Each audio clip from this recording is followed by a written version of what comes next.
বিএনপির ভারপ্রাপ্ত চেয়ারম্যান তারেক রহমানের নির্দেশনায় এবং ঢাকা মহানগর উত্তর বিএনপির আহ্বায়ক আমিনুল হকের উদ্যোগে পল্লবী থানা স্বেচ্ছাসেবক দল রমজান মাসব্যাপী ইফতার বিতরণ কর্মসূচি পরিচালনা করছে।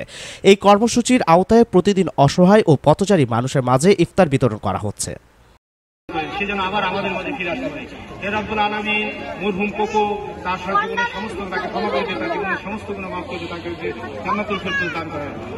সে ধারাবাহিকতায় আজ মঙ্গলবার 18 মার্চ রাজধানীর মিরপুর পল্লবীর 12 নম্বর মুসলিম বাজার সংলগ্ন সড়কে 2 শতাধিক পথচারী ও অসহায় মানুষের মাঝে ইফতার বিতরণ করা হয়।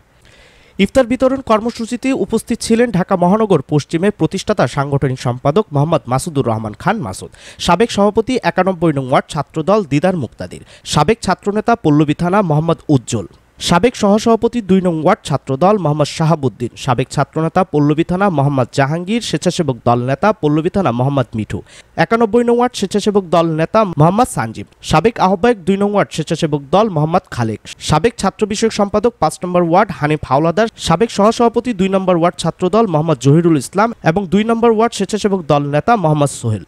সংশ্লিষ্ট নেতারা বলেন, এ ধরনের মানবিক কার্যক্রম চলমান থাকবে এবং ভবিষ্যতেও অসহায় ও দুস্থ মানুষের পাশে দাঁড়ানো হবে।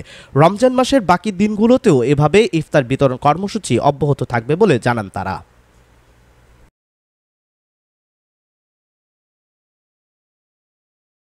Mohammad Shariful Islam Robin, channel Muskan, digital desk.